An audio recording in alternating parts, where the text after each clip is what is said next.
Hi everyone, welcome. Welcome, welcome.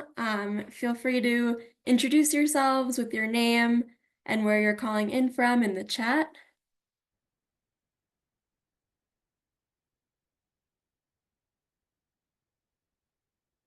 We'll wait another minute or so as people are coming in from the waiting room.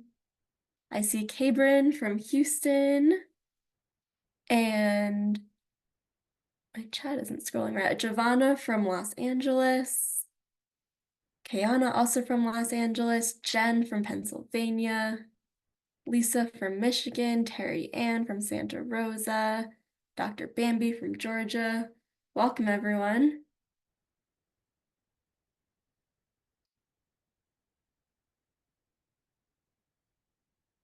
Got the full country represented here today.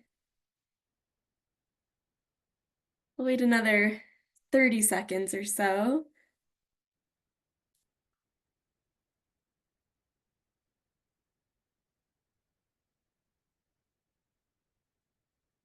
All right, I think the waiting room is slowing down a bit. We have a lot of great content today, so I'm going to go ahead and get us started. I'm Courtney Cooperman. I use she, her pronouns, and I'm the project manager of NLIHC's Our Homes, Our Votes campaign. Thank you. So excited to have you all here for the sixth webinar in our 2024 webinar series.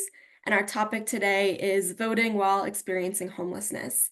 You can all feel free to continue introducing yourselves in the chat as we get started. And before we start today's webinar, I just want to acknowledge that this is our first webinar since the Supreme Court handed down its ruling last Friday in the Grants Pass case, which allows jurisdictions to arrest and ticket unhoused people for sleeping outside, even when adequate shelter or housing is not available.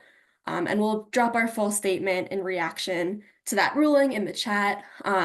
Needless to say, we are incredibly disappointed in the outcome of this case. And at the same time, this only makes the work of Our Homes, Our Votes more critical. The Supreme Court's ruling in this case, it gives states and cities the green light to punish people for sleeping outside rather than correct what we would say correctly calling that cruel and unusual punishment. But this Supreme Court ruling doesn't tell states and cities that they have to take that approach. So we have the power here. We can show up at the ballot box and push our elected officials to prioritize humane and proven solutions to homelessness and to respect the dignity of our unhoused neighbors, regardless of what the Supreme Court says. This fight really isn't over. It's just beginning. And I think that today's webinar topic is very well timed to prepare us for our next steps, which is to ensure that people experiencing homelessness have a say in the policies that most directly affect their lives. So I'm really personally feeling a sense of heaviness and anger in the aftermath of Friday's ruling. But I hope that today's webinar will bring us some optimism and a productive outlet to discuss how we build power.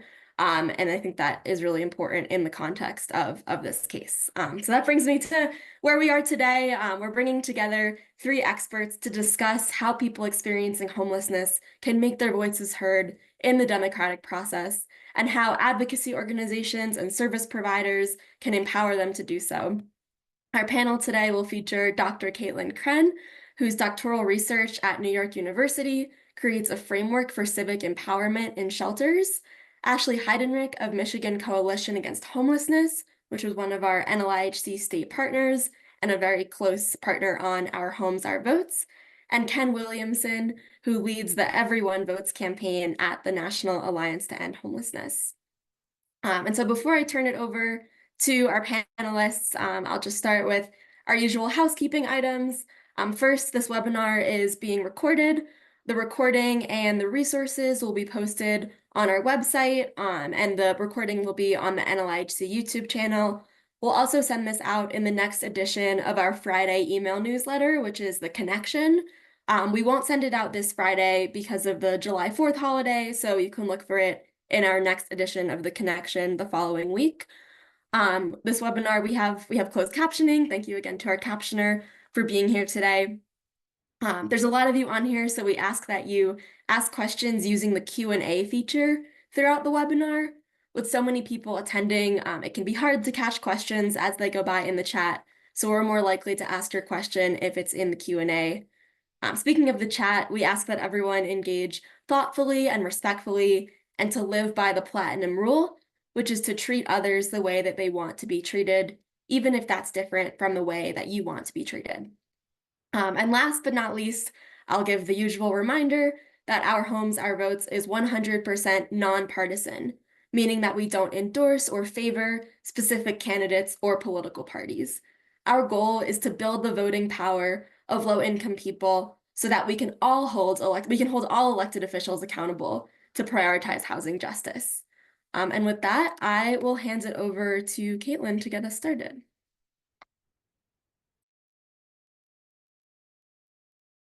Greetings all. Good afternoon. As Courtney introduced, my name is Caitlin Kren, she, her, hers. I am a recent graduate of New York University, and all of my work is surrounding the intersection of housing insecurity and civic engagement, civic empowerment. And so I wanted to give everyone a little bit of history about how I came to find this topic so fascinating and pertinent as a practitioner, and then transitioned back to school to move into the research space and trying to fill what I understood to be a void and a dearth of research around this topic when it comes to the concrete in terms of the body of literature that exists about this matter. So give me one quick moment to share a deck.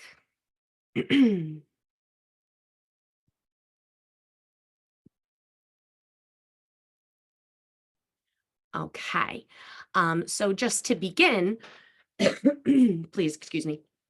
I'm recovering from a little cough, and so please excuse me if I'm periodically a little coughy. To give some background, as I said, when the 2020 election was approaching, at the time I was the director of, I was overseeing multiple shelters, tier 2 family shelters in Brooklyn. These were family shelters that were with the organization Women in Need, which is the largest provider of family shelter services in New York City. During this time, I was having casual conversations with our residents and learning about all of the rampant misinformation and disinformation that was present in shelter. And so I wrote a proposal to the organization to see if we could do a civic empowerment event, or perhaps multiple, or a series, or workshops, or whether it was with staff. I kind of just threw everything at the wall, wanting to see what would stick in terms of wanting to do some kind of civic empowerment. And thankfully, they were open to that. And I was able to hold something for that purpose. And that became our Day of Civic Action, Day of Civic Engagement. And so we were able to hold this at 14 of our shelter locations all throughout the 5 boroughs. So just to give everyone a little bit of context, to show you how hands-on this truly was, we had set out all of the materials to all 14 of our locations with all of the required tabling materials that we felt were most necessary. We decided that we wanted the day to be really all-encompassing, especially given that this was occurring, coming out of or in the midst of the COVID-19 pandemic. And so not only did we want to have voter registration materials, we also wanted to have absentee balloting applications. I understand that people are here from all over the country, so the laws in your state, of course, might have been different around what was immediately available to people and when, but we wanted to be making sure we were covering all of our bases. As well as that, we had poll worker application information, because of course that is a paid role and paid position, and many of our residents were looking for paid roles at the time. And then of course we had raffle opportunities, and also voter planning information.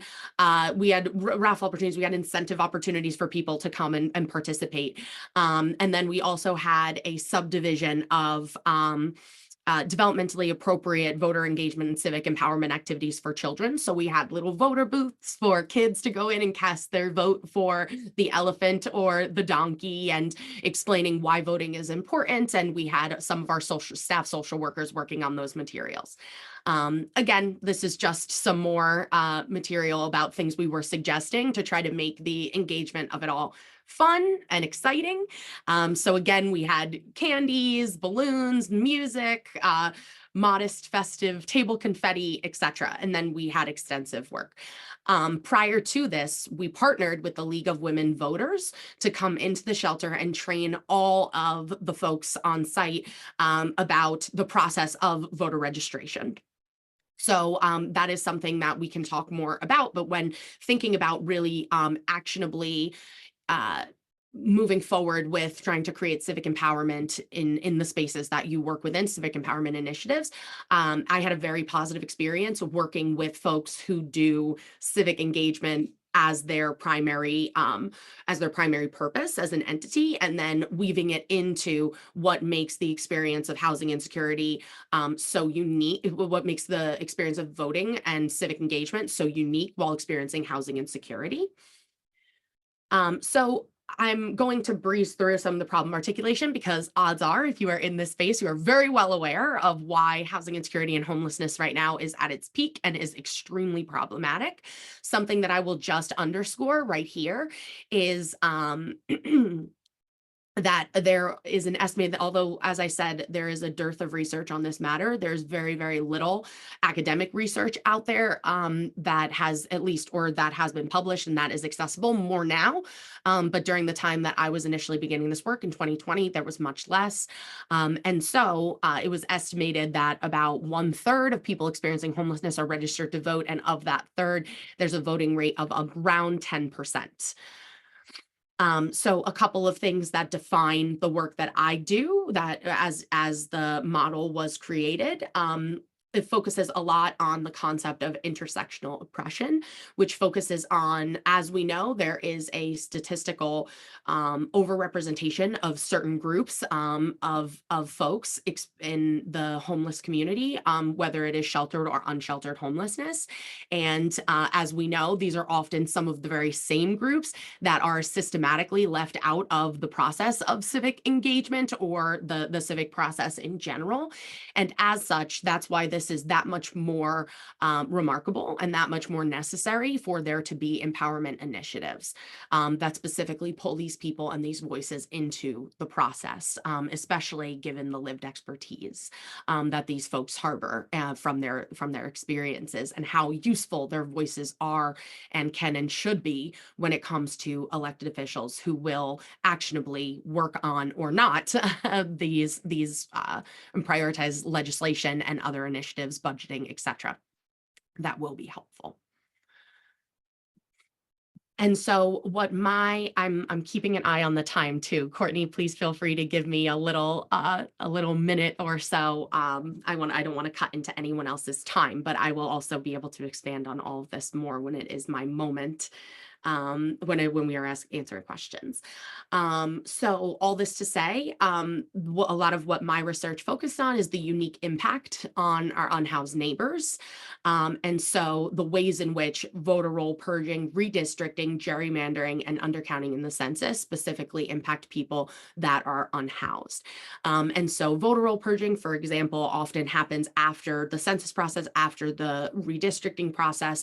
And what that often entails is people being purged in mass amounts from the voter rolls. And it is often determinative based on your registered address. And of course, people who are unhoused may not have one specific place that they are able to have been registered at consistently, let's say, since the previous election. As well as that redistricting in general, when someone is living transiently, it becomes that much more challenging.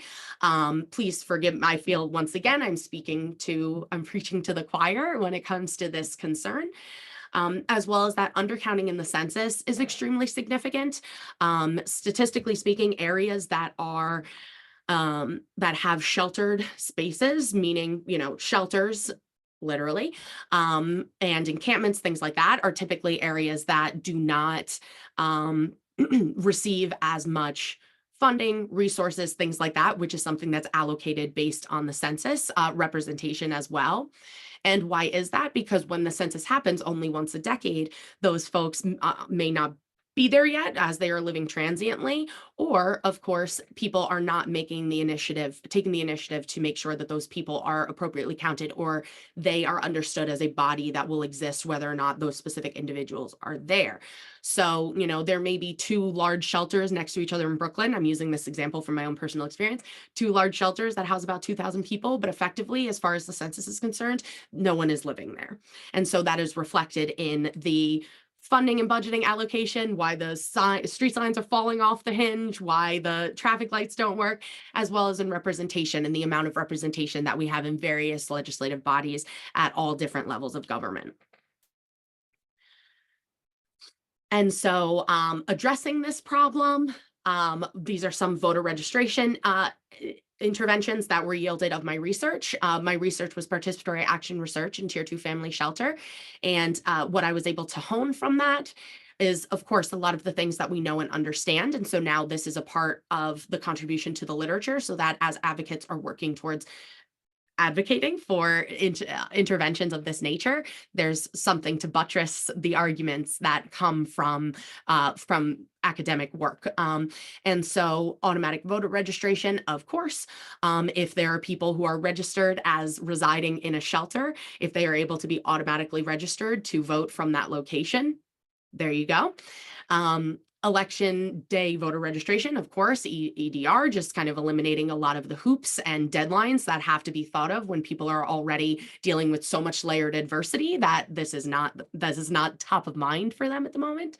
Nonpartisan efforts by shelters, which of course is why many of us are here today, as well as not just shelters, but entities that work with people that are housing insecure, be it unsheltered or otherwise.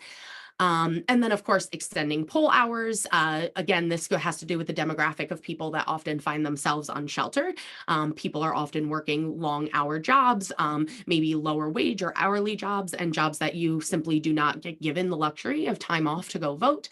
And then the expansion codification of mail-in voting, especially as it pertains to shelters. If we are able to just get a mass amount of mail-in ballots that are specifically addressed to everyone who the government has on their shelter census of living in our location, then that once again eliminates a lot of steps and headaches for people to have to actually move in on execution. And then this is voter participation interventions that were yielded from the research. And that is investment in civic literacy, building community power, stakeholder investment and collaboration, and then concrete logistics of access. I know I just buzzed through those really quickly, but it's because I have an eye on the time. This is a image that is an articulation of the model that was yielded. And so those four things that I just mentioned are these four circles right here. And I'm happy to elaborate on any of them a little bit more as we talk specifically about what interventions in shelter can look like. But I want to be respectful and yield to my fellow panelists. So if Courtney is available to tell me how much time I have, then I will elaborate as much as possible until my very last second. I feel like 3 to 4 more minutes. Okay, fantastic. Making decent time in that case. For me, who often is rather on the long-winded side.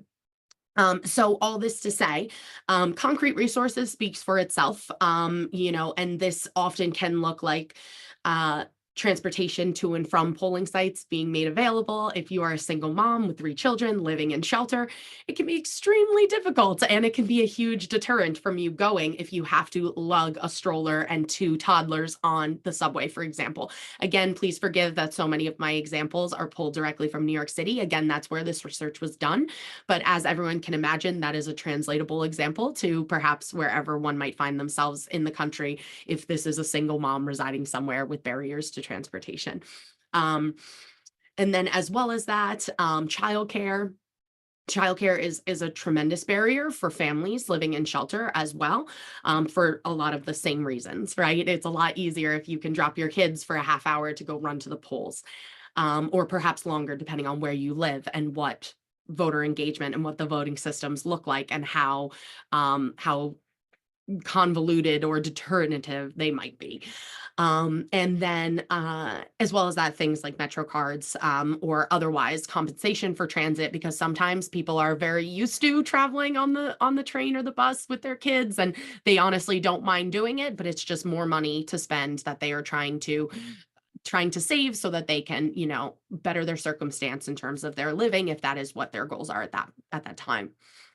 As well as that educational infrastructure, not just during the election cycle, but year round, and weaving civic literacy into the natural pre-existing case managerial structure that exists in shelters already. There are so many things that we social workers, I'm a social worker by training and profession, but all of those who do social work, those of us who are working in these systems, who there's so much psychoeducation and other education that happens during this work. Why not civic literacy? Why aren't we talking about why voting is important? Why these specific voices are missing from democracy and why that's a problem? Why aren't we having those conversations as we are having conversations about health in all different kinds of ways? Civic health is a big part of that. And so again, I can elaborate on that more. Stakeholder investment and collaboration, once again, during the election cycle, as well as year round, not just doing kind of these spurts of exciting information sharing and events happening at the time of the election cycle, but again, having these things be regularly woven into the fabric of the functionality of a sheltered space. So again, this in terms of stakeholder investment and collaboration, this could be people, if you're working for a nonprofit, again, like I said, I was working for the largest provider of shelter services in New York City, and our CEO was formerly the speaker of the city council. And unfortunately, just because of the nature of their work and their very busy schedule, them attending or being able to visit the shelters was very, very few and far between, if at all, in my years being there, if I'm not speaking out of turn. And all that to say is that is reflected in the level of engagement and excitement that people have about how invested they feel in people who make big decisions, people who have social capital. And so, of course, again, and very importantly, as we're talking about candidates for elected office, candidates and then electeds, once they are here, if these are electeds that are really campaigning on a platform of housing and addressing the housing crisis, then this is something that should be prioritized, because if there's anyone who intimately understands and can advise, it is the people who have paid the ultimate price of, losing their housing and now trying to find somewhere to live. Um, and then finally, and most importantly, building community power. So during the election cycle, as well as year round. And what this means is having community partners and community messengers, specifically people with lived experience who understand why this is important.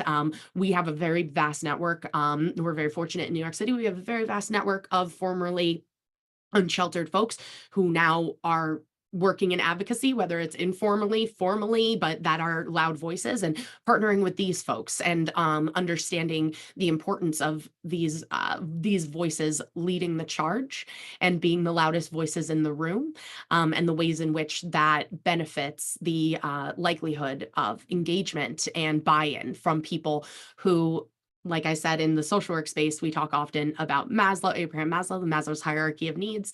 When you have your basic human needs at risk at the moment, like your shelter, food, health, etc., it makes it really hard to prioritize something like registering to vote, nonetheless executing on that when it makes demands of you to be able to do that. And so all that to say, having community voices, having this being woven into the structure of what we prioritize as a community, as a broader shelter community, and having it be understood from all different messengers, all different angles, and having it be, there's a reason why I use the word empowerment far more often than I use engagement, because I do not believe that it should be one-off or periodic engagements. I believe it should be an entire system of making sure that people feel supported and empowered and understand their value in this process. I hope that's a good. I'll end right there for now. Thank you, Courtney. Thank you so much, Caitlin. It's just it's so incredible to have this framework, to have it all laid out as this visual. And I always appreciate that emphasis on not just election cycle work, but year round and integration into existing activities. So just really appreciate your research and taking the time to share your expertise with us. We'll have time for questions for the full panel at the end.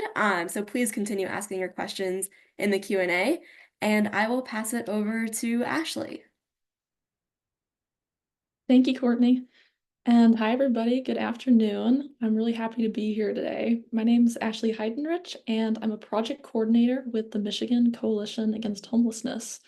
I'm really excited to come here and talk to you today about some of the work that we've been doing throughout Michigan, trying to register unhoused and low-income populations and to raise awareness of housing and homelessness as a voting issue. And I'll talk a bit about our work and some tips and tricks for you as you plan to do some of the same work in your own state, hopefully. I'll just start off with a little bit about our organization, MICA for short. We serve as an inclusive statewide voice to improve systems, support communities, and prevent and end homelessness in a way that leaves nobody behind. Next slide, please. And how we achieve this mission is we're a statewide membership organization, and we help empower over 600 Michigan homeless service agencies and other social service and grassroots agencies. We don't do direct service, but we serve as a lobbying and education organization in Michigan and aim to advance housing justice and make ending homelessness a shared priority for all Michiganders.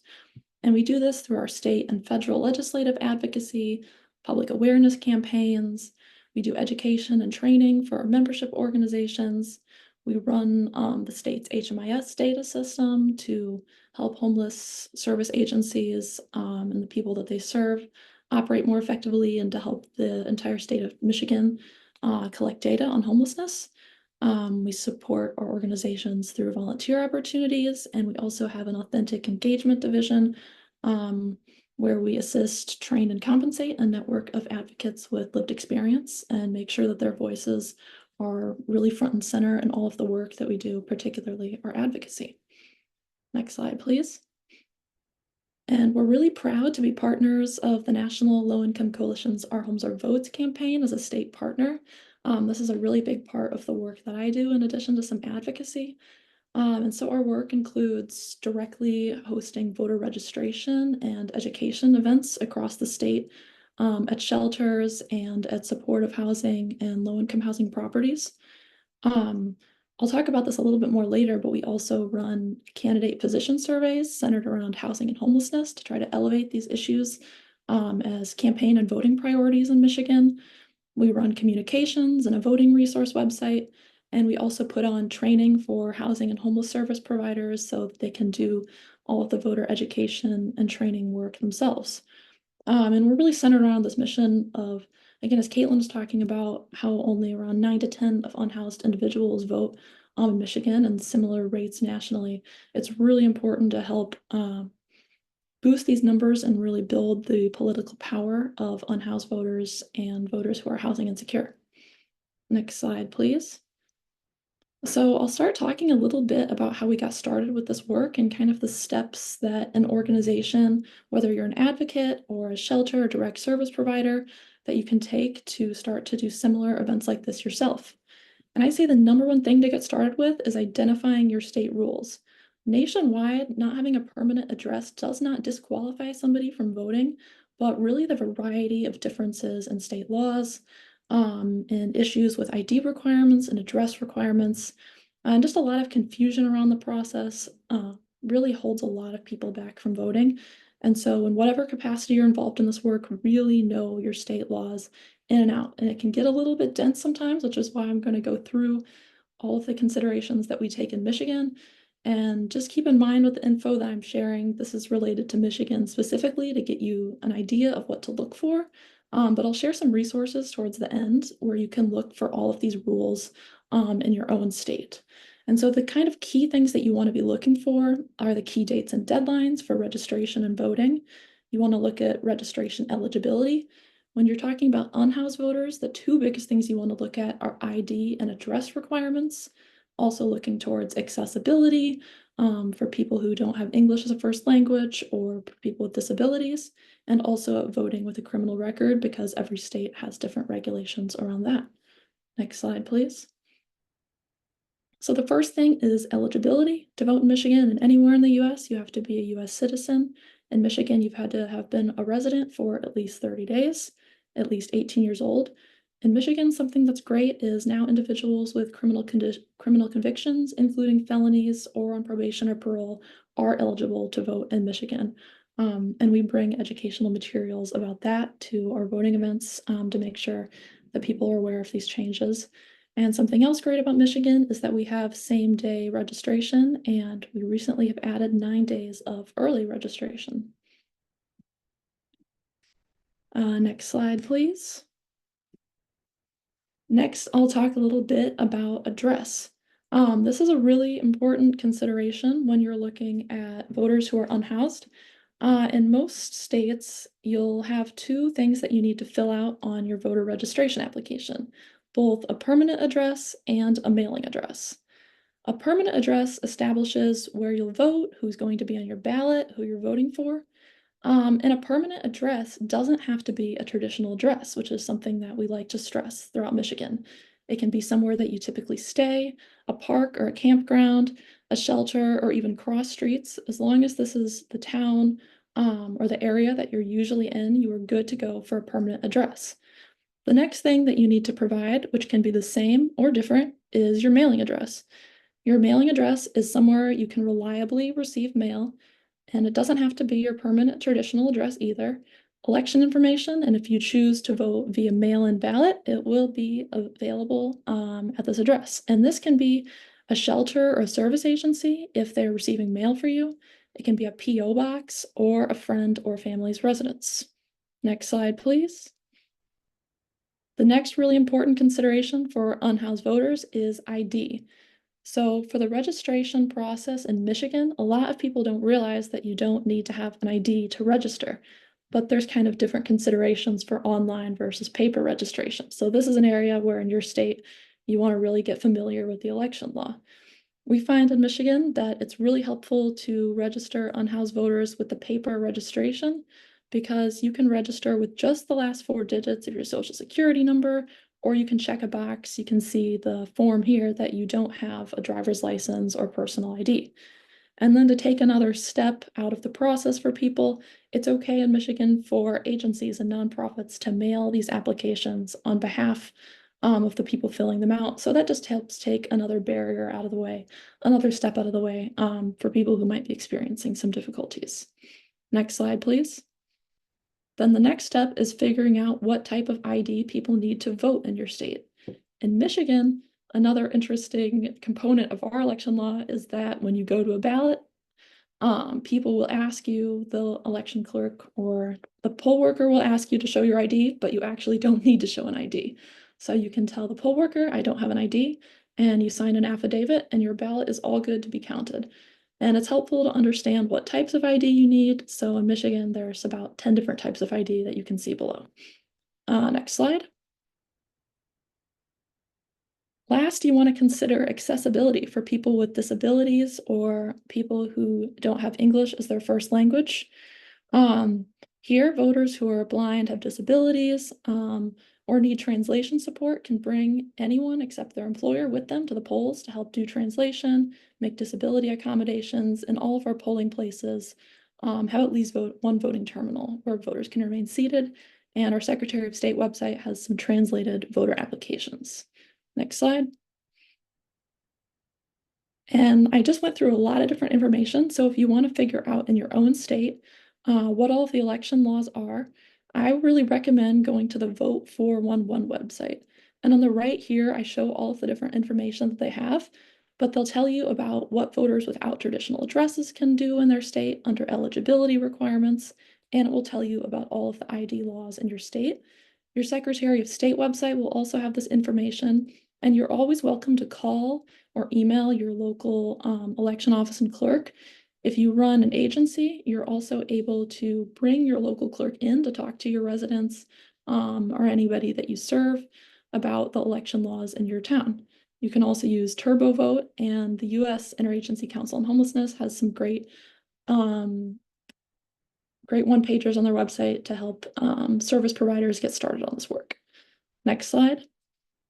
I'll talk a little bit more now about some of the event planning considerations that we use here and some tips to help make your events successful. Next slide. First, a little list of what we usually bring to events. We like to have online and paper registration. So for some online registration, this is really nice because you can register people online and also check to see what their address is, if they're registered already. A lot of people, if they've moved recently or live transiently, this is something that's really helpful. And then again, the paper registration is really key. Bring along any educational materials you have.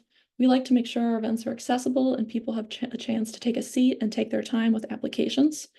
Bringing information on local candidates and doing education about local ballot initiatives also goes a long way for people who aren't sure exactly what's on the ballot, and also for people if they are a little bit disenchanted with the voting process and don't feel like candidates are really representing them. Talking a little bit more about what's at stake and what's on ballot initiatives, especially since many ballot initiatives will relate to housing and homelessness. This is really important. Bringing sample ballots along to help people think about what's on their ballot and how they can fill it out is really helpful. And also, I say never come empty-handed. Bring snacks, drinks, candy, fun swag, anything that will get people over to your table, make them feel comfortable. Especially for folks experiencing homelessness, a little snack can go a long way, just brightening somebody's day, making them feel comfortable. Next slide. A couple more tips for successful events is meet people where they're at, be flexible, be creative with where you're hosting these events, and find settings where people really feel comfortable and have time for meaningful conversations. Our most successful events have been held at shelters during meal times where people have a chance to really sit down, chat with us, engage. We can listen to their stories and their perspectives. And this sometimes works a little better than if we're going to community resource fairs where people are in and out really quickly trying to get resources, even though those can be nice places to reach people as well. And be willing to problem solve with people's unique situations, and as always, stay nonpartisan. Next slide, please. And partnerships are really key in this work. Nobody can do it alone. Direct service providers, advocates, we all have to work together. For homeless service agencies who are wanting to get started with this work, it's really helpful to partner with your county and city clerks, partner with volunteers, rideshare groups, advocates if you don't have the capacity to do all this work on your own, and vice versa for advocates to partner with organizations who really do this work on the ground. Next slide, please. And last, a little bit of information about how to educate and amplify voting information for unhoused voters. Next slide. For spreading awareness, the best people to spread awareness are the experts themselves, people with lived experience. On our website, we are really happy that we have peer ambassadors who share why they vote. And anytime you can engage advocates with lived experience to do this work themselves is the best way that you can get this work done. We partner with grassroots advocacy groups, we partner with tenant groups that support housing properties and train them to do engagement work. And as always, amplify things on your social media and your communications on your website. Next slide. This is my last slide here, and just one other idea of something that you can do to promote housing and homelessness as a voting issue. Here at MICA, we distribute candidate position surveys, and I'll send this out for anybody interested in what questions we use, but we send out a survey to all of our national and state congressional candidates to ask them what do they think about housing and homelessness, what programs are they aware of, and we have opportunities for them to give short answers. And so we have this amazing quote here from one of our congressmen talking about how he actually had experiences himself of housing instability and homelessness and all of the different programs that he wanted to support on a national level.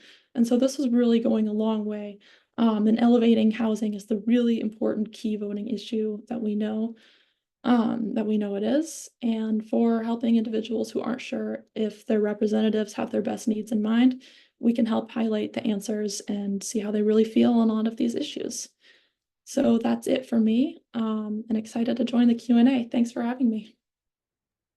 Thank you so much, Ashley, and congratulations again on all the incredible work that you're doing on the ground in Michigan. We're getting some great questions for you that we'll circle back to after Ken. And with that, I will pass it to Ken. Thank you, Courtney. My name is Ken Williams, and I am a program and policy analyst for the National Alliance on Homelessness. Next slide, and we can keep on going because I think there's a couple introductory slides there. I'm here today to talk about the Alliance's campaign, Everyone Votes. Everyone Votes is a nonpartisan initiative started by the National Alliance on Homelessness to ensure that people who are at risk of or are currently experiencing homelessness have the opportunity to have their voices heard at the ballot box. And why do we do this? For three different reasons, really. First, the Alliance believes that the right to vote is fundamental. Specifically, that anyone in our nation should never be denied or hindered because of a person's housing status to vote. Second, voting is a racial justice issue. I think Caitlin did a great job of sort of explaining the numbers behind that, and that people of color are overrepresented in the homeless population. And we have a responsibility to ensure that this compounded injustice does not stand, and we can address that responsibility by supporting and encouraging our clients to access and exercise their rights to participate in civic life. And then finally, a vote is a vote. We talk about so many inequalities in our society, but one place where everything is equal is to the vote. A rich person's vote has just as much weight as a person experiencing economic hardship, and I think that's one of the places where everyone's voice can be heard. Next slide. This is not just about federal elections. While certainly federal elections are important to ensure state and local governments have the resources they need to assist those at risk or experiencing homelessness, state and local governments will also have a huge impact on people's lives. Courtney has sort of mentioned the Grand Pass decision, I think, I think now state and local elections are now going to have much more importance than ever. Your clients really need to be heard now more than ever. So I think, going forward, I think a lot of these battles are going to be sort of like sent out, they're going to be played out in that battlefield. So, you've already into the next one. Homeless, so let me go in some of the gist of kind of where we're at. Homeless service providers can help clients vote. One of the things that we had sort of done in our research was a lot of service providers still really did not know that they could actually do this kind of work. And, one of the things I think that, from the great work that the National Low Income Housing Coalition has done is, really inform people about, yes, you can do that.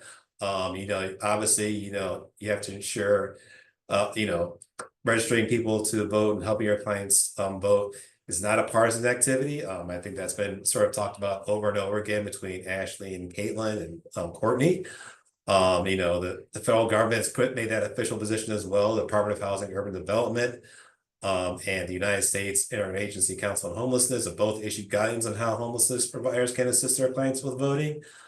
Specifically with HUD, they issued a notice that PHAs are allowed to engage in voter registration on public housing property, and then while also allowing their public housing sites to be used as a polling location, while usage has issued guidance on how service providers can implement voting education and outreach efforts. So federal policy has made that sort of come out officially, sort of like backing on what we've been saying. People who are experiencing homelessness do go through barriers that many of us don't face. I think a lot of that's been talked about with Caitlin already. It's using lack of residence and permanent address. I think here this is kind of where you really need to be aware of where your state and local laws are. Michigan seems to have some pretty good laws regarding that, as it actually indicated, but not all states do. So you really need to kind of know what is allowed and what is not allowed. Systemic disenfranchisement. I think you can see that through a lot of the voter ID laws. And a lot of states are passing laws that are sort of hindering people's access to the polls. Limited access to candidates and issues. Obviously, when you're going through housing insecurity, you're going to be you're going to be experienced. They're not going to be able to get the same information that a lot of people who have access to regular news sites, newspapers, websites, whichever, where you get your news from would have. So, being able to educate, being able to get that kind of information is sort of paramount. Unfamiliarity of when and where to vote. Clearly, because of your lack of residence, you may not be able to get the updates, even if you do register on where exactly your polling location is. So this is something that they would need assistance with. And then lack of transportation to the polls. If you're not able to get your site or a site in the neighborhood close to the polls, then being able to assist them getting to the polls is kind of key. So taking all that into an account, we sort of created the Everyone's Votes Toolkit. This is an easy to use resource for organizations that are working directly with people experiencing homelessness. It provides easy to use tips for how to create a plan to support people experiencing homelessness through all parts of the voting process. This is a great tool to complement with the resources Our Homes, Our Votes campaign has provided. And it really sort of directs nearly a little more focused on people experiencing homelessness. So next slide. Everyone Votes Toolkit, basically, has sort of 3 tenets to it. Make sure you have the information you need to develop a plan. I think this is sort of mentioned by some of the other presenters as well. This really comes down to knowing your process for registering folks to vote in your own states, knowing your local state ordinances that could come into play. Then obviously register your client to vote. Obviously the huge step if you're getting in the process. And again, knowing your the laws there would be very helpful as far as where you can use a permanent address, things along those lines.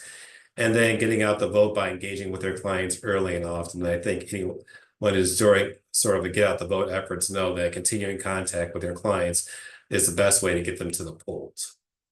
And next slide. The toolkit covers best practices for organizations educate themselves on voter registration. I think Ashley did a really good job of sort of illustrating that in some of her remarks. Assisting clients with registering to vote, organizing the GHTV efforts, and helping clients comply with ID requirements. Like I said, this goes back to different states having different ID requirements. Unfortunately, one size does not fit all here. And then educating and preparing clients on what to expect either with early voting or at the polls. And that's basically just making sure that your clients are aware of the process of going through and making them feel as comfortable as possible. We have, next slide. We have pro tips that, we have a lot of pro tips that we put in our toolkit that, I'm only going to illustrate a few of them here, though we have more than just what I have listed here. But we understand that service agencies very, very much have like staffing issues. And so, I think Ashley talked about this, is using volunteers and interns to help manage your voter engagement to relieve staff. This is sort of key, but you can also engage with partner providers in your area. And I think League of Women Voters is obviously the most prominent one, but another good partner is also your local board of elections. My hometown, Cleveland, Ohio, we have a very active board of elections, and they send their community people everywhere to help people get involved, engage in vote. So they can also be a very good partner for you as well. Discussing your local election office as a possibility for using your organizational polling site. We think this is obviously the best way to go to ensuring people who are, housing distress can have access to polls. It makes it a little less stressful for them.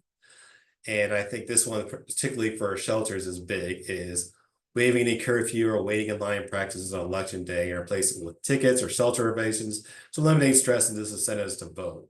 A lot of shelters, sort of per night basis. So once the next morning comes around, a lot of the shelters will clear out the beds to be able to do some cleaning and things along those lines and getting ready for the next day.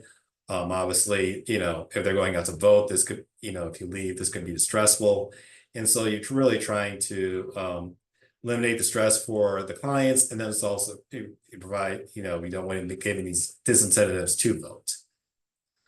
So also, along with the toolkit, we've also provided and everyone votes one pagers. This is sort of covering some of the basics which I've already talked about, but these are just sort of more along just one page information sheets. Again, this goes back to developing a plan with staff volunteers, tips for reducing your staff's workload, gathering the information your clients will need, the do's and don'ts of registering your clients to vote, encouraging your clients to vote, your clients to vote, and then 2 ways to educate clients on candidates and issues. These are sort of, just sort of some basic ways, if you're strong in one area, maybe not strong in another, these could be also helpful.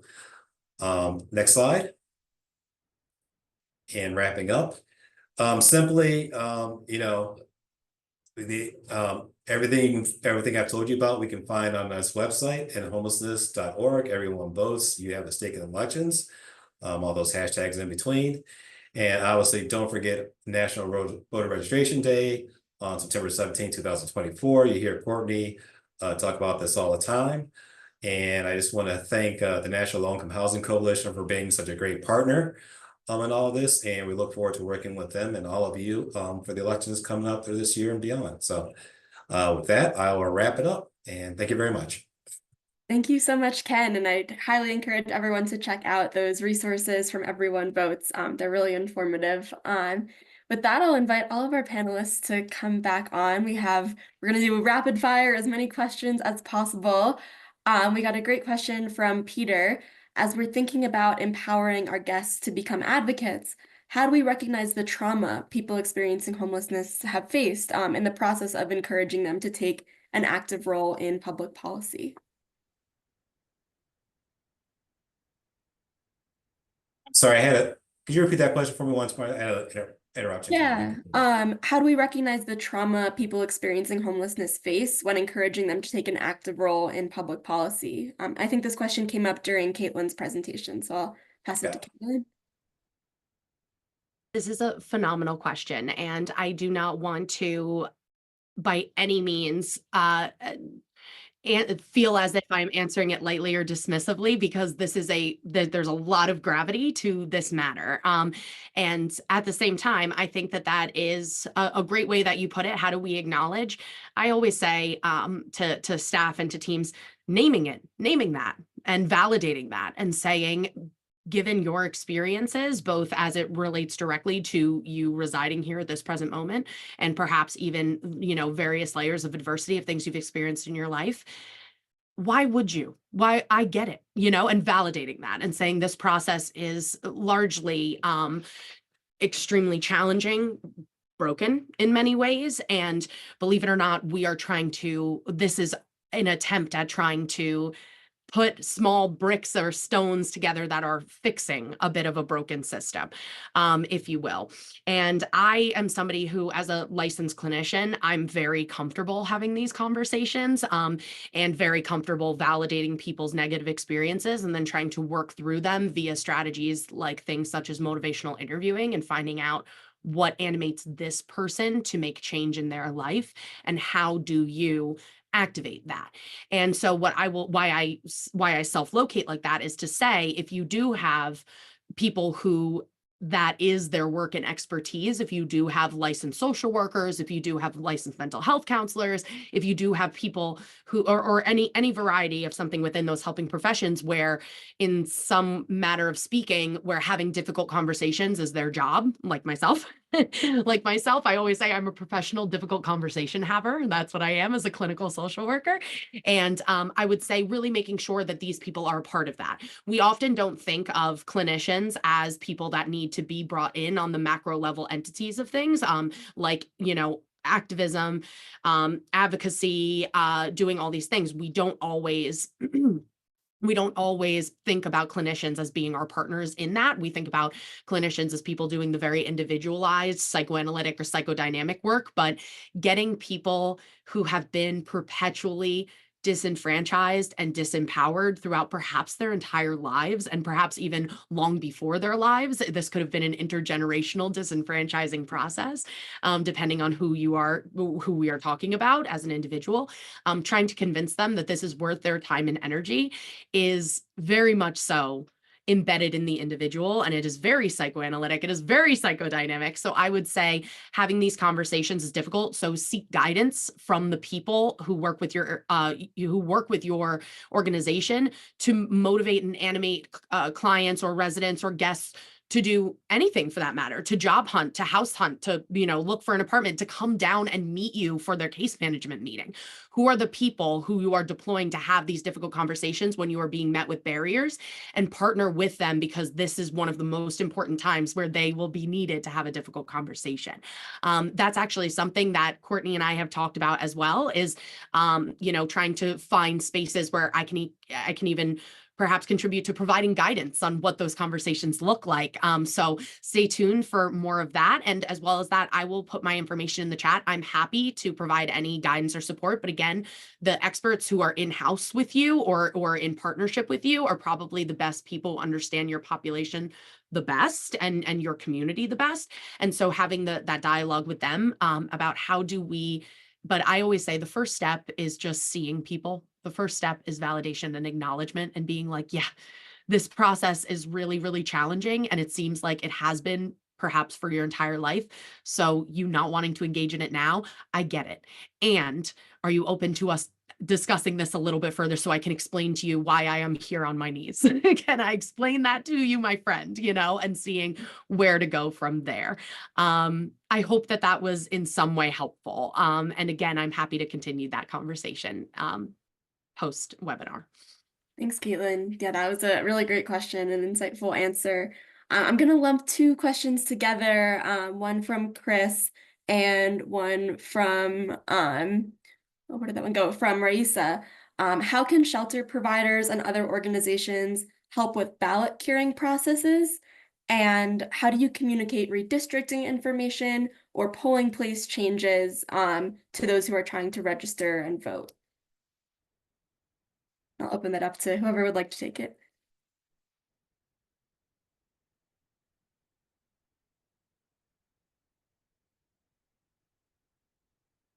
I guess I don't want to put Ashley on the spot, but I'll put you on the spot a little bit. I know there have been some changes in laws around voting in Michigan. Could you speak a little bit about how you've educated people about those changes? I think that will kind of speak to the question. Yep, as of the past couple of years, we've had a lot of big changes in Michigan, a lot of redistricting, changes in election law. So that's where shelter providers, housing providers really come in to do that education with their clients. And we know this stuff can get complicated sometimes, so I always really recommend, especially when we're talking about granular level about redistricting changes and really local changes, is to contact your county or city clerk. They're the ones who are going to be the expert on that, and they can come into your property and talk with residents too. So that's just like a really nice way to get people involved and not have to add a lot to your workload. Thanks. Another question for Ashley. You got two questions around kind of the candidate questionnaires. One is, could you speak to how to provide information on initiatives and candidates that isn't biased? And second, are the results of the questionnaires made public? Yeah, two really great questions. And it's really important for us to stay unbiased, nonpartisan. We are a 501c3 nonprofit, so we can do education and advocacy around policy issues, but we can't endorse any specific candidate or favor them. But with the way our candidate engagement survey works, is that we send the survey to every single candidate, regardless of their party. We give everyone an equal chance to respond to the exact same questions, and then we just publish the results, exactly what the candidate says. We don't alter anything, we don't publish more results for one party than another. We just publish what they say. And so we share this with the public. And if we're working in a shelter setting or if we're doing a voter registration event, we'll tailor that and just share, the local answers for the candidates in their area. And then what was the second question? I don't know if I answered that too. It was public. Yeah, I think, Yep. yeah, that was the second part. Yeah, and I linked that in chat as well, but I can send this out, so you can send it in the links after the call. But if anyone wants to take a look at some of the questions that we've used, if they want to do something similar in their own community, and I'll drop my email too if you have any questions about how we do the survey. Great. And then we'll just take one more question. I know we're going to run a bit over time, so if anyone needs to hop off, I completely understand. How should we be thinking about this in the context of Grants Pass versus Johnson. I will open that up to everyone. I will tackle that one. This is kind of what I sort of mentioned a little bit into my presentation, maybe touch on it a little bit more.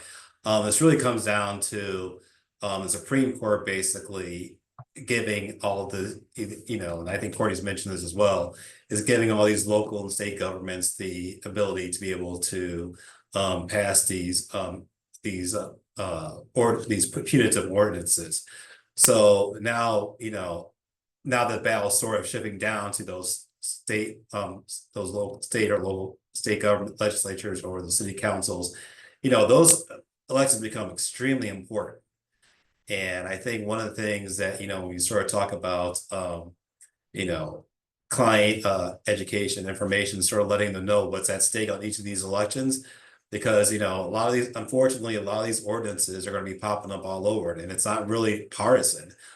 We've got some folks on both sides of the aisle who are both passing the sort of these punitive ordinances. So, it's really incumbent on us us and service providers and all of us to sort of educate everybody, not just people who experience homelessness, but everybody on these issues and the importance of being able to bring in candidates or elect candidates who believe in not punishing people just because they're facing housing insecurity. So, Courtney, I don't know if you have anything to add on that on behalf of the coalition as well.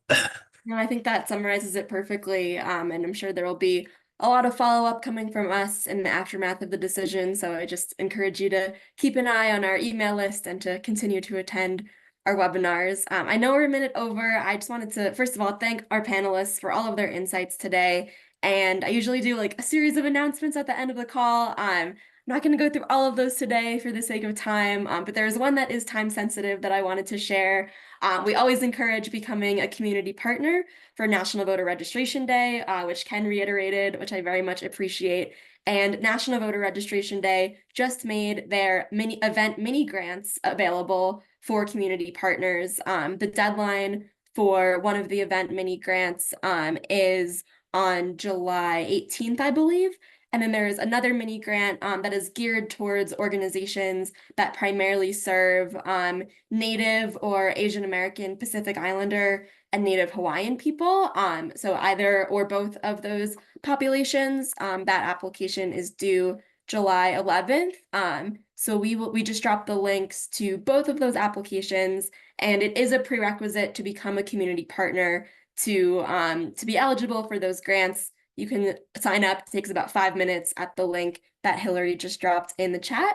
And of course, feel free to email me with any questions about National Voter Registration Day or any other follow-up from this call. And our next webinar is on Monday, July 15th. They're always Mondays. Monday, July 15th at 2:30. That topic will be voter transportation. And we'll kind of just continue the conversations. I also am going to frantically screenshot as many questions as possible so we can follow up with people and connect you with our panelists. I apologize that we didn't get to all the questions today. Thank you all so much for being here and for your insightful questions and contributions. We'll have the webinar open for another minute for me to take all these screenshots, but feel free to hop off as you are ready.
All right, thank you so much, everyone. I think we are good to go. Thank you all panelists for your insights, and I may be emailing you with these follow-up questions that we didn't get a chance to answer, which we can continue those conversations over email.